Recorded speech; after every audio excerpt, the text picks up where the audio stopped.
여러분, 오늘은 지금 대한민국 국가 경제 힐링이 더 시급한 감을 느끼게 되면서 지금 대한민국 경제는 어디가 병들고 어떻게 아픈지 어떤 치유가 필요할까? 많은 분들이 답답해하면서 방향도 못 잡은 채에 어수선한 것 같아서 한국 경제 전반적 구조에 대한 연구 정보가 어떤 것이 있는지 좀 찾아봤습니다. 안녕하세요. 약산 힐링 도사입니다.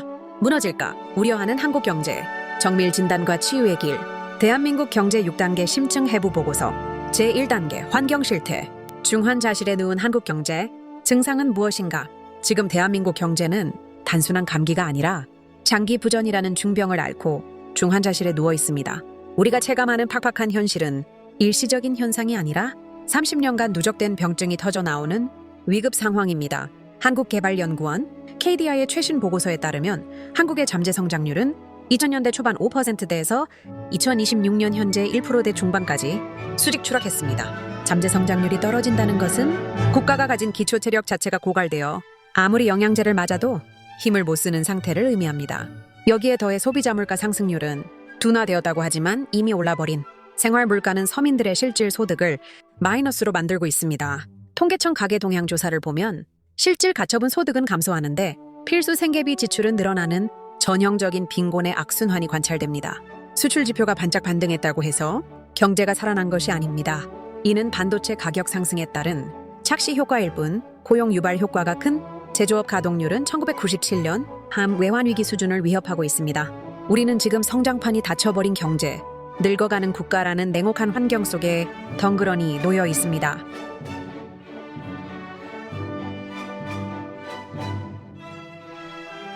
제2단계 원인 규명. 왜 우리는 이렇게 병들었는가? 도대체 무엇이 한강의 기적을 이뤘던 튼튼한 경제를 이렇게 병들게 만들었을까요?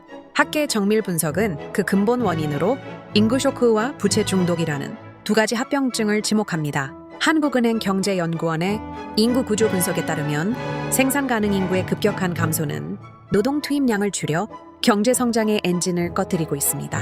합계 출산율 0.6명대라는 전례 없는 수치는 국가 소멸 수준의 인구 지진을 일으키며 소비 시장 자체를 붕괴시키고 있습니다. 사람이 없으니 물건을 살 사람이 없고 내수가 죽으니 기업이 투자를 안 하는 축소 균형의 늪에 빠진 것입니다. 두 번째 원인은 마약과도 같은 금융빚, 채무를 권하는 사회 구조입니다.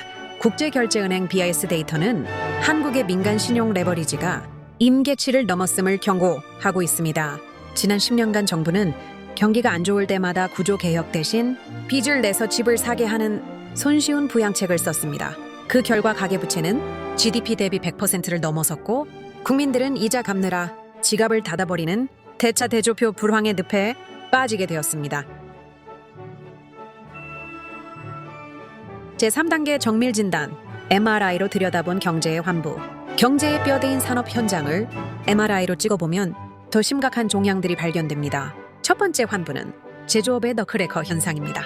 산업연구원의 분석에 따르면 한국 제조업은 기술로는 일본에 밀리고 가격으로는 중국에 치이는 샌드위치 신세가 되었습니다.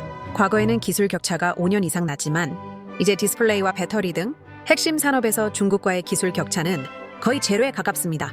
두 번째 환부는 좀비 기업의 기생입니다. 한국금융연구원의 보고서는 영업이익으로 이자도 못 갚는 한계 기업 비율이 전체 외부감사 대상 기업의 15%를 상회한다고 지적합니다. 이들 좀비 기업이 싼 이자로 자금을 독식하면서 혁신적인 스타트업이나 건실한 기업으로 흘러가야 할 혈액을 가로채고 있습니다. 이로 인해 경제 전체의 신진대사가 멈추고 자원의 효율적 배분이 이루어지지 않는 동맥경화 증상이 나타나고 있습니다. 제4단계 심층 분석. 정부와 정책은 왜 실패했는가? 환자가 위독하면 의사가 정확한 처방을 내려야 하는데 우리 정부의 정책은 오진과 처방 실패를 반복해왔습니다. 한국재정학회의 연구 논문들은 역대 정부들이 정치적 경기 순환의 유혹에 빠져 경제를 망쳤다고 분석합니다. 선거에서 이기기 위해 당장 효과가 나타나는 현금 살포성, 복지나 대규모 토목 공사에만 매몰되었을 뿐 고통이 따르지만 반드시 필요한 노동 개혁이나 연금 개혁 같은 수술은 다음 정권으로 폭탄 돌리기를 해왔습니다. 또한 관치금융의 그림자도 짙습니다. 부동산 PF 부실 사태에서 보듯 시장 논리에 따라 정리되어야 할 부실 사업장에 공적 자금을 투입해 억지로 수명을 연장시켰습니다. 이는 대마불사라는 도덕적 해이를 낳았고 결국 부실의 크기만 키워 국가 경제 전체를 위협하는 거대한 뇌관으로 만들었습니다. 정책의 신뢰가 무너진 상황에서 경제 주체들은 정부의 말을 믿지 않고 각자 도생의 길로 흩어지고 있습니다.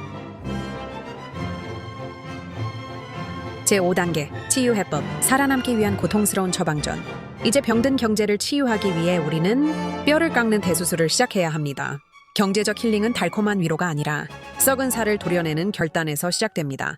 첫 번째 처방은 과감한 구조 조정입니다. 회생 가능성이 없는 좀비 기업과 부실 부동산 사업장은 시장 원리에 따라 과감하게 정리해야 합니다. 일시적인 고통이 따르겠지만 환부를 도려내야만 새살이 돋고 자금이 건전한 곳으로 흐를 수 있습니다. 두 번째 처방은 노동시장의 유연 안정성 확보입니다. KDI가 제안하듯 정규직의 과보호는 완화하되 사회 안전망은 강화하여 기업이 채용을 늘릴 수 있는 환경을 만들어야 합니다. 세 번째 처방은 초격차 기술 확보를 위한 R&D 혁명입니다. 나눠주기식 예산 집행을 멈추고 AI 바이오 양자 컴퓨터 등 미래 먹거리에 국가적 역량을 총동원해야 합니다. 우리는 더 이상 추격자가 아닌 선도자가 되어야만 중국의 파고를 넘을 수 있습니다. 제6단계 미래 비전, 치유 후 맞이할 새로운 대한민국. 만약 우리가 이 고통스러운 치유의 과정을 견뎌낸다면 대한민국 경제는 어떤 미래를 맞이하게 될까요? 2030년 우리는 질적 성장이라는 새로운 패러다임의 건강한 경제를 만날 수 있습니다. 인구는 줄어도 개개인의 생산성이 극대화되어 1인당 국민소득 5만 불 시대를 여는 고효율 강소국가로 거듭날 것입니다. 부동산에 묶여있던 자금이 기업 투자와 금융시장으로 흘러들어가 역동적인 창업 생태계가 조성될 것입니다.